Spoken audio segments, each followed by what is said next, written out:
President, and I want to acknowledge the very good work of my friend and colleague and neighbor to the south of us from Washington State, Senator Cantwell. She has been a partner throughout this 2-year process that we have been engaged in as we have tried to formulate and format a renewed energy policy for this country, something that hasn't been done in close to a decade. And we acknowledged early on that there were going to be policy differences that we each have, given where we come from and our views, but we were committed. We were committed to working together to work through the thorny issues, to work towards consensus, not only that she and I could come to, but that our whole committee and ultimately the Senate. And we were successful in doing that. And I also want to acknowledge the good work of Senator Cantwell's staff as well as my staff on the Energy Committee. These folks have been working tirelessly for 2 years, but more immediately, and when I say tirelessly, pretty much 24/7 for the past several weeks, in trying to get us to that point where instead of talking about what might have been in an energy bill, being able to stand in front of my colleagues and tell you these are the policy changes that we will now see placed into law. And I had truly wished that I would not be in a situation where I would have to come to the floor and speak negatively about where we are right now. Because as Senator Cantwell has outlined, the process that we have been engaged in is one that, as the chairman and as the ranking member, we are proud of, but that the institution should be proud of. Our committees are designed to be that incubator of the good ideas and how we then allow these ideas to materialize and come together through good debate and amendments and refinement, and then bringing that forward to a full body, again, for further work and refinement. And we have done it by the book. There's not too many things here in the Congress that look like what you learned about how a bill becomes law. And I'm looking at the young pages that are sitting here. In your classes in American government, you learn about how a bill becomes law. Well, if you read that and then you see what happens around here, you'd say, 2 different universes. And you're nodding because you know you're seeing that. But what we've attempted to do and what we have done for the past 2 years is to allow our committees to work, to take the good ideas from energy-producing states like Alaska and Louisiana, and working with colleagues from the interior of the country and views and ideas that are perhaps different than ours, and building consensus with energy policy, with resources, with access. And we did it. We have been that textbook example of regular order process. I'm actually told, Mr. President, that they have a training course or a training program offered here in the Congress that kind of walks committee staff through examples of how a bill should be moved through a committee. I was told just the other day that our bill, the energy bill, is the model that is being used as what to do in that training program. Well, that's pretty good, but you got to get it over the finish line. And this is where Senator Cantwell and I are so frustrated. This is where we are so frustrated because after 2 years of work and being this close to the finish line, we're being denied that opportunity to share this success because of lack of action over in the other chamber. Mr. President, you have heard it because you've been part of this, but we started this energy bill off with really convening ideas. We held listening sessions here in Washington in Alaska, places in between, we gathered the ideas for what we hoped was going to be the first major energy and natural resources bill signed into law in nearly a decade. We then moved into oversight hearings, legislative hearings. We reviewed over 115 separate bills. We spent weeks negotiating a base text of the bipartisan bill. We held markup, where our bill drew support from nearly all of our members. Then we brought it here to the floor. We had some bumps. Yeah, Flint was part of it. Seems like ancient history now as we try to wrap Flint up then. But we persevered. We worked through all of them. We added more priorities for our members to the point where over 80 different senators had their priorities incorporated into our bill. And then in April, 85 members of this body, 85 members voted in favor of passage of this bill. And when you think of all that was contained in it, to gain that level of consensus, I think the senator from Washington and I were doing something positive there to get everybody on board. So then the House responded to our energy bill in late May, and then in July we went to formal conference. And we began work right away. The negotiations started just about immediately, even before the first formal meeting of our conference. So think about it. We've been working this conference between the two bodies since July. Since July.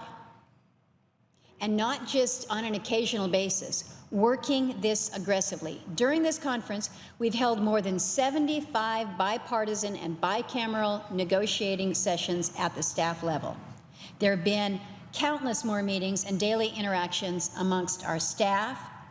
We've got these lists go on and on forever. The final conference report includes provisions from 74 members of the Senate and 224 members of the House. This is not kind of a bill where you're cramming it down the other side. This is how you achieve consensus on measures. The chairman and the ranking members of the committees of jurisdiction, whether it's here in the Senate Energy and Natural Resources, the House Natural Resources, House Science, House Energy Committee, we've been meeting to resolve our differences. Again, staff has just been working round the clock.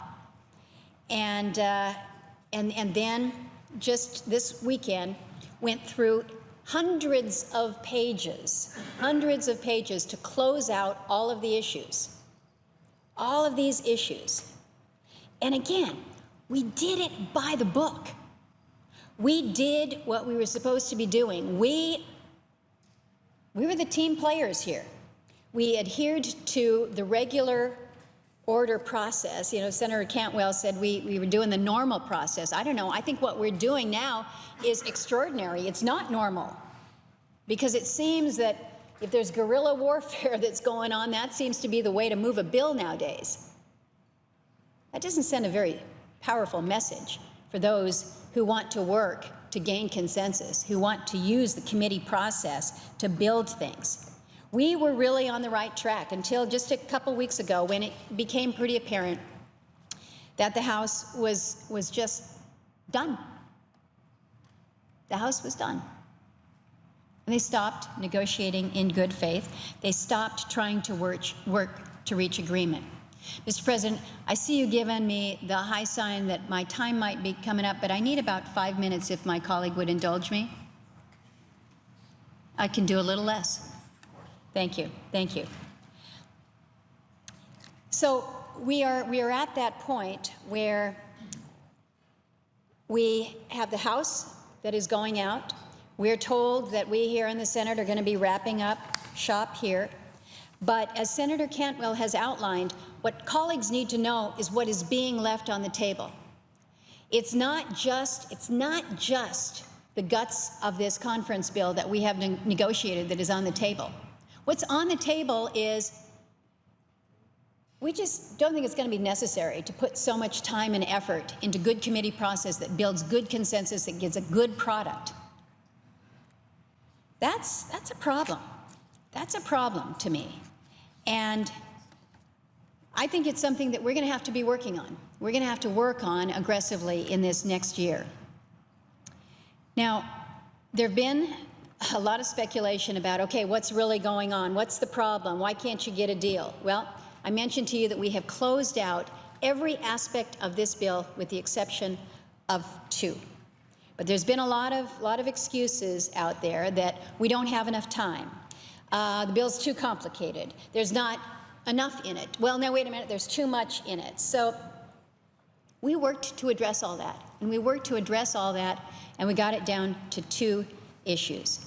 And both of those issues can be easily resolved in plenty of time for us around here if everybody is willing to sit down and work through them in good faith. In fact, on both of those issues, the Senate's already written. We have already proposed the modifications that were necessary to reach the final agreement. And what happens when we propose them? What happens when we send them over? We wait. It's going to be a half an hour. It's going to be an hour. Now it's half a day. That's not good faith. And I'll give you one specific example. This relates to LNG export projects. This is something, quite honestly, that folks had agreed was going to be part of the bill. We've included it in every Senate offer. It was taken out by the House. Then when the House says, your bill doesn't seem to have enough in it, what happened to LNG? You took it out. Let's not be moving the goalposts here. What we have, as Senator Cantwell has outlined, is significant, vitally significant for many in our western states, with forest management reform, with the potential for a fire budget fix, for our sportsmen and women who care about accessing our public lands, for hunting and fishing and recreational shooting. It includes a West-wide water package to help boost our water storage and management in some of our most drought-stricken western states. It has a robust public lands title with more than 50 bills in it that provide everything from the expansion of a VA cemetery in South Dakota to high-priority land exchanges in places like Colorado. We've got language related to the National Park Service Centennial that really sets our national parks on track for its second century. It includes a range of nuclear, cybersecurity, hydroelectric, innovation policies. These are good things. These are good things that will help our country move forward and produce more energy that's affordable, reliable, free of any form of pollution. We have worked so hard. And Mr. President, to be here on the 8th of December,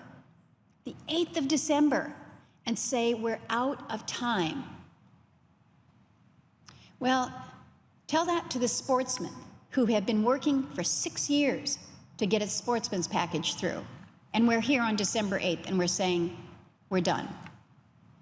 Tell that to those who are particularly from the West who are concerned about wildfire threats year after year and whether or not the funds are going to be there, not only to address fire, but to be there for the other accounts that our agencies are worried about.